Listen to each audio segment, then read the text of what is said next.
while since I seen that piece, actually. Actually, something that interesting at the end when I was saying what I wanted to go to college for, business management, actually not to, just growing up, I always loved kids. I always loved working with kids, helping kids. Even before I lost my sight at the age of 15. So I just always loved kids, working with kids, trying to help kids. And once I lost my sight, the doctor told me that I couldn't play basketball no more. So it was kind of devastating. So I was like, it gotta be a way. So going to high school, my high school coach adapted it for me. He made it possible. So I'm like, man, when I grow up, this is what I wanna do. I wanna work with kids like me with disabilities, with visual impairments, to teach them how to play sports. Back in August, I got promoted to adaptive sports coordinator at Clover Nook Center for the Blind, where I get to work with kids and help them play sports with disabilities and visual problems. So that was exciting for me that I got to actually live out my dream. And this interview was 10 years ago, so it's crazy that it come around 10 years ago later, I'm living my dream, so I'm happy for that. But to tell you a little bit more about me, my name's Dez Scruggs. Like Taylor said, I'm 26 years old, legally blind. I faced a lot of adversity. Back then, I feel like Coach Wine gave me an opportunity that no one would have gave me. I told him what the situation was, coming to him at the forefront. I said, I want to play basketball. I feel like he could have gave up on me. He could have said, no, you can't do this. We can't have no blind basketball player on our team. Think about the adversity and the ramifications of adjusting your practice each and every day for a legally blind player. Some drills I couldn't participate in. Some plays I couldn't do, but it's one thing that I never did, and that's never gave up. I came to practice every day knowing I wasn't getting in the game. I came to practice every day knowing that you might not participate. You might not sweat this drill. But Coach Wine told me, he said everybody is different, every child is different, everyone is different. How I coach you, I can't coach like everyone else. Someone told me something so great one day. I was upset about my vision because this is how I went 15 years with full sight. Then you wake up one day and just can't see. That's literally how it went. I woke up one day and couldn't see the street signs. I couldn't see the walls. Couldn't see. It was just so weird. So someone told me something that was so great. He said, you see everything everyone else can see. You just have a different way of seeing it. And I took that and ran with it. I said, so something that's so bad for me, I made it great for everyone else. Became a motivational speaker. Became a podcaster. I'm an adaptive sports coordinator at Clover Nook Center for the Blind. I love giving back. And that's just something that comes with the man I am and what I want to do and what I love to do. I have plenty of chances where I could have just gave up. I have plenty of chances where I could have just thrown in the towel. I have plenty of chances where I could have just said, this is not me. I don't want to do this no more. Kind of tough. I lost my brother about 6 years ago. It's kind of tough because this is the one he actually passed in to gun violence. I lost my dad when I was 4. I lost my sight when I was 15. I had plenty of chances to say no longer want to do this. But the people who kept me going, the people who motivated me, was the people who sit in these seats right now, was my teachers. Was Coach Ryan, that basketball coach, gave me the opportunity of my life. I don't know what I would have did if it weren't for basketball. And I still play basketball to this day. I don't know what I would have did. My English teacher in high school told me, and I never heard no one told this. I used to always think, I was always an advanced thinker. My teacher said, I used to always think, in school, why don't teachers always push college? Why don't teachers tell you to pick up a trade? Why don't teachers never tell you to go to start your own business? Why don't teachers never tell you that? Until my junior year, my senior year, my teacher said, one day, college might not be as easy for you as it is for everyone else. Why don't you start your own business? Why don't you go off on a limb? She said, you can talk to people, you're great. Why don't you do something else that can help uplift people? And that was the first time I ever heard that was from a teacher. And that teacher gave me so much confidence. That teacher instilled into me. I was the only blind person in my school, but she didn't treat me no different, and I love that. Because she knew that every child is different. She knew that I can't care for you like I care for other childs. But she treated me no different, but she treated me different. She knew that I came to school every day with a purpose. I came to school every day ready to work. I came to school every day ready to be honest, ready to demonstrate responsibility. Everybody got my 5 habits of excellence in front of them, and I live by them every day. Being honest. If you be honest with your students, they're going to be honest with you. They want to know they got someone they can trust, they can confide in, they can come to, they can believe in. And it's crazy because in school, as we come to school every day, sometimes our teacher may be here just doing a job. In school, I felt like some of my teachers just did a job. But that one teacher that was honest with me, I was being honest with them. That one teacher that didn't give up on me, I didn't give up on them. And it just take that one. It just take that one. Demonstrating responsibility. If you demonstrate responsibility, you will advance. You will go far. You will never give up. Expect nothing, earn everything. That's a strong one for me. Expect nothing, earn everything. That means so much because being that I'm visually impaired or legally blind, I don't want no one to look at me as a charity case. I don't want to look at me as he got that because of his disability. So I go super hard. I work super hard. And that's because of that reason. I don't want no one to say that this is what Wandez got this because that's my real name, by the way. Wandez got this because he's legally blind. So I work hard and earn and work hard for everything that I receive and that I have today. Give respect to get respect. That's a tough one. Give respect to get respect. Because a lot of kids now, I ain't gonna say it, a lot of kids now are disrespectful. so you might be sitting in class like, I know teachers, it's a tough job. You might be sitting in class like, I'm done with this one, boy. But I think you gotta give respect to give respect. And everybody say you have to show the respect that you want to receive. But what if you're not receiving it? It's tough. So you gotta give respect to get respect. Something else too, I can tell y'all a little interesting story.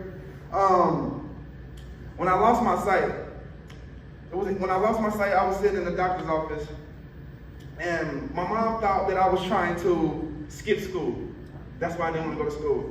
And when I first got diagnosed, I didn't know what was going on. We had a big test coming up. Didn't no one believe me. My teacher didn't believe me. My mom didn't believe me. So I'm like, I don't know what to do. I don't want to go. I play sick.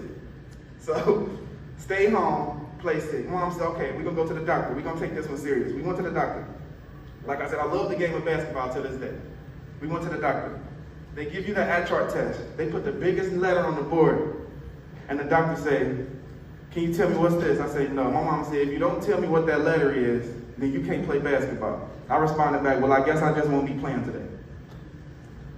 That's when she knew that it was for real. And I say that to say, I handed out a business card and a sheet of paper to everyone. My quote is, there's no education like adversity. I don't really believe it. Adversity is a strong word. I live bad, I stand bad, because it can mean so many things.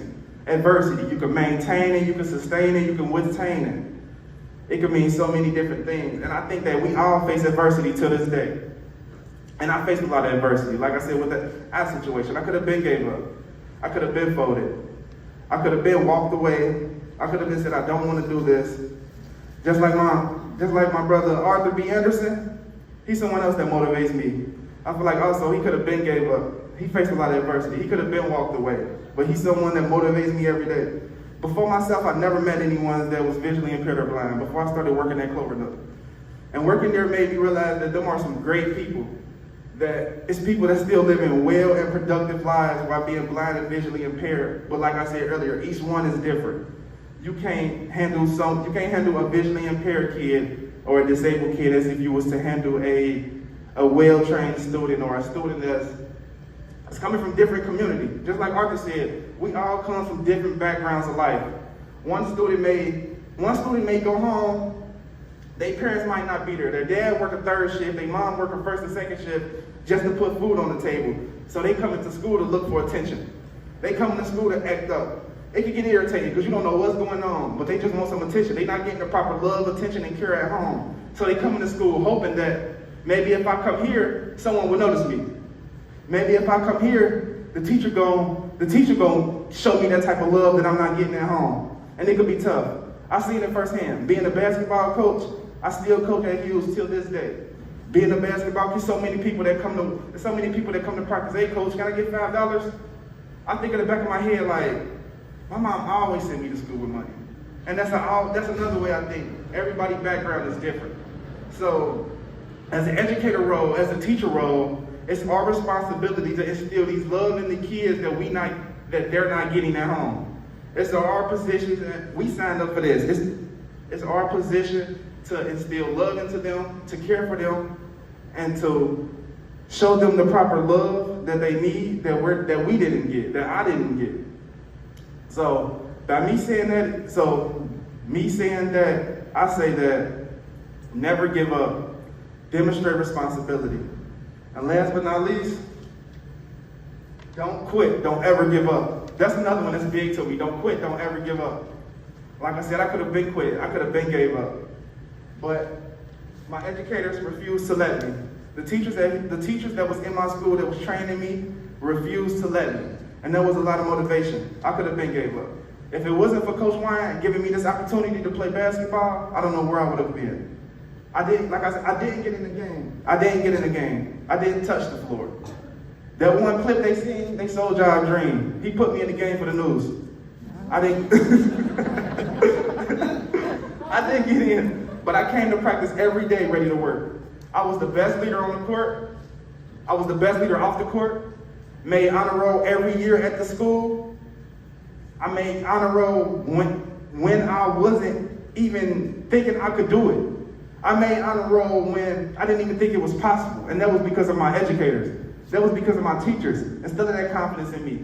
Telling me, my Dez, this is not it. Telling me you can keep going. It was for people like Mr. Cox going to his class every day, accommodating me, making it possible so I can work easily. I can't work like everyone else works. Imagine sitting in class, everybody else got a pencil and a piece of paper. Then you see a kid in the back of the class with a big old TV monitor. That's how I did work. I did work by carrying a TV monitor around. It was difficult. It was about 10 pounds, and it was so I could see the board in class. I could have been gave up. I hated that. I never told anyone this. I hated it. But that's what I did so I could be successful. I could have been gave up. That's fighting through adversity. Coming to school every day and pouring love in the kids, that's fighting through adversity. Waking up when you don't want to get up, that's fighting through adversity. Showing up every day, fighting through adversity. Grading that paper late at night, that's fighting through adversity. Pouring love, like I said, into the kids, fighting through adversity. Knowing you got a kid that you want to get his attention to, but you just know he's not going to get it right. That's fighting through adversity. It's just so many reasons and so many ways that I still love kids to this day because I know the kid I was. I know the person I needed in my life. I know the person that I wanted to motivate me. I wasn't rich. My mom was there. Like I said, my dad passed. But it wasn't still no one of my age, no educator to show me that this is possible, except for my teachers at school. And until this day, I still fight through adversity, and there's no education like adversity, and I live at it every day. So, my message I want to get across, me leaving here, I want you all to know that adversity is the key. So when you're going through a day, when you're talking to a kid, just know that this kid, everybody is different. This kid has a different background than this kid. This kid has a different one than this kid. And that they may be facing adversity and challenges we don't know about. I face a lot of adversity and challenges. People always say, hey man, you're the happiest guy I know. Everybody always say that. I'm always smiling, I'm never down. I don't care about too much. That's because I done been through enough. So don't nothing surprise me, can't nothing hurt me. I got the thickest skin you know, and that's because I faced a whole lot of adversity. So when I leave here today, I just want everyone to know that adversity is the word of the day, and that anything is possible. I don't care. I'm living proof that anything is possible. I done played basketball while being blind. I done lost a lot of people to gun violence, to car accidents. I could have been gave up. I thought Coach Ryan made that possible. My educator made that possible. So with that being said, thank you all for listening. I hope you all enjoyed this, and remember, adversity is the word of the day.